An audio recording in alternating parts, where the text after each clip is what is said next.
আসসালামু আলাইকুম। ঝর্ণাস কুকিং হাউজের আজকের আয়োজনে ভীষণ মজার একটি হালুয়ার রেসিপি শেয়ার করব, আর তা হলো গাজরের হালুয়া। এই হালুয়া খেতে অসম্ভব মজার আর তৈরি করাও খুব সহজ। ভিডিওটি ভালো লাগলে লাইক, শেয়ার, কমেন্ট ও সাবস্ক্রাইব করে নিয়মিত আমার চ্যানেলের সাথেই থাকবেন। হালুয়া তৈরি করার জন্য প্রথমে এখানে আমি 1 কেজি গাজর নিয়ে গাজরগুলিকে খুব ভালো মতো ধুয়ে পরিষ্কার করে এখন একটি পিলারের সাহায্যে গাজরগুলিকে সব ছিলে নেব। আপনারা চাইলে এই কাজটি বটি দিয়েও করে নিতে পারেন। এখন গাজরগুলি সব ছিলে নেওয়ার পরে এখন আমি গ্রেটারের চিকন অংশ দিয়ে একদম মিহি করে গ্রেট করে নেব।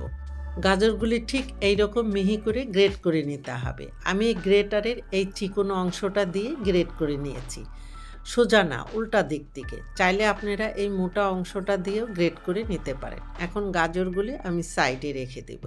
এইদিকে চুলায় একটি প্যান বসিয়ে দিয়ে প্রথমে আমি 1 টেবিল চামচ ঘি দিয়ে একটু গরম করে নিয়ে 1 টেবিল চামচ কিশমিশ দিয়ে 15 থেকে 20 সেকেন্ডের মতো অনবরত নেড়ে চেড়ে ভেজে নিতে হবে।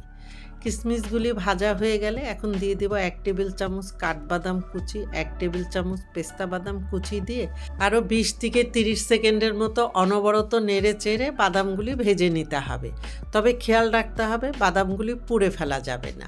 আর এখানে বাদাম কিশমিশ ঘিতে ভাজা ছাড়াও ব্যবহার করতে পারেন, তবে ঘিতে ভেজে বাদাম কিশমিশ হালুয়াতে দিলে হালুয়া খেতে ভীষণ মজার হয়। এখন সব বাদামগুলি তুলে নিয়ে ওই একই প্যানের মধ্যে 2 টেবিল চামচ ঘি দিয়ে আগের থেকে গ্রেট করে রাখা সব গাজরগুলি দিয়ে অনবরত নেড়ে চেড়ে 2 থেকে 3 মিনিটের মতো গাজরগুলি ভেজে নিতে হবে। গাজরগুলি 3 মিনিট ভেজে নেওয়ার পরে এখানে আমি 1/4 চা চামচ এলাচের গুঁড়া দিয়ে গাজরের সাথে ভালো মতো নেড়ে মিশিয়ে আরও 2 থেকে 3 মিনিটের মতো গাজরগুলি ভেজে নেব। ঘিতে গাজরগুলি এইভাবে ভেজে নিলে গাজরের এক্সট্রা স্মেলটা থাকে না। আর এখানে চাইলে আপনারা ঘিতে এলাচ ও দারচিনি ব্যবহার করতে পারেন, অথবা যে কোনো একটি ব্যবহার করতে পারেন। 3 মিনিট মতো গাজরগুলি ভেজে নেওয়ার পরে এখন এখানে আমি 4 কাপ দুধ জাল করে 2 কাপ করে নিয়েছি। এখন এই দুধ গাজরের সাথে ভালো মতো নেড়ে মিশিয়ে নেব। মিশিয়ে নেওয়ার পরে চুলার হিট মিডিয়াম লোর মাঝামাঝি রেখে ঢাকনা দিয়ে 8 থেকে 10 মিনিটের মতো জাল করে নেব। 10 মিনিট পরে ঢাকনাটা তুলে নিচ্ছি। এখন চুলার হিট হাইতে করে গাজরের ভিতরে যে এক্সট্রা দুধ আছে অনবরত নেড়ে চেড়ে জাল করে এই বাড়তি দুধটা শুকিয়ে নেব। এবার মিষ্টির জন্য এখানে আমি 1/2 কাপ ও 2 টেবিল চামচ লাল চিনি দিয়ে দিচ্ছি। আর এই চিনিটা দেওয়ার পরে চিনিটা গলে গাজরের মিশ্রণটা কিছুটা লিকুইড হবে। তারপরে চুলার হিট মিডিয়াম হাইতে করে অনবরত নেড়ে চেড়ে খুব আলতোভাবে জাল করে নিতে হবে।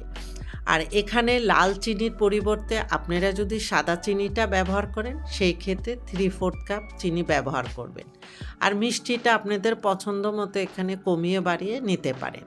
চিনি গলে যে পানি বের হয়েছিল কিছুক্ষণ জাল করে নেওয়ার পরে পানিটা শুকিয়ে এসেছে। এখন এখানে দিয়ে দেব 1 কাপ গুঁড়া দুধ দিয়ে গাজরের সাথে ভালো মতো নেড়ে মিশিয়ে নিতে হবে, যেন কোথাও দলা পেকে না থাকে।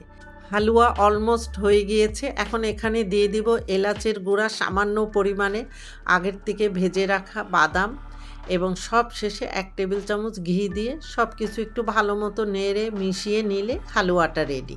আর এই শেষের দিকে এলাচের গুঁড়া ও ঘি দেওয়ার কারণ হলো অনেকক্ষণ নেড়ে চেড়ে হালুয়া তৈরি করতে করতে এলাচ বা ঘির কোনো ফ্লেভার থাকে না, তাই শেষের দিকে এলাচ ও ঘি দিলে একটু হালুয়াতে ফ্লেভারটা অনেক ভালো আসে।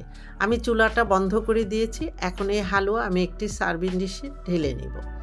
এই তো তৈরি হয়ে গেল আমার ভীষণ মজার গাজরের হালুয়া। আশা করি আপনাদের কাছে ভালো লেগেছে। আর আমার ভিডিওটি আপনারা কে কোথা থেকে দেখছেন প্লিজ আমাকে কমেন্ট করে জানাবেন। আপনারা ভালো থাকবেন, আমাদের জন্য দোয়া করবেন। আল্লাহ হাফেজ।